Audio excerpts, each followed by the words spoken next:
Welcome to Man Does Tech, where I solve the problems you didn't even know you had. In this video, I will show how to make eggs with chopsticks.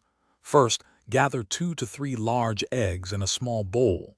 You'll also need your favorite pair of chopsticks and a good non-stick pan. Make sure your pan is ready for cooking. Add 1 tablespoon of oil to the pan, preparing it for the eggs. This simple setup ensures a smooth cooking experience. Now let's get those eggs ready. Carefully crack your 2 or 3 eggs into the small bowl.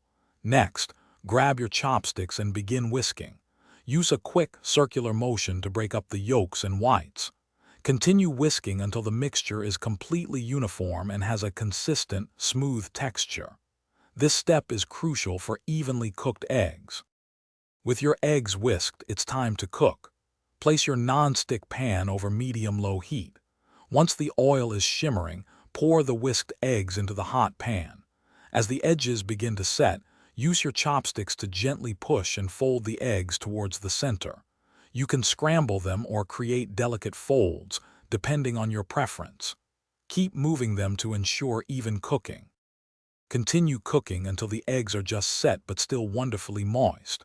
Avoid overcooking to keep them tender and flavorful. Once they reach your desired consistency, carefully transfer your delicious chopstick eggs to a plate. They're perfect on their own or as a side. And hey, while you're enjoying your meal, remember to stay hydrated. Check the description below for a link to the Owala water bottle and other great deals. Thanks for watching. Thanks for watching. If you found this helpful, don't forget to like and subscribe.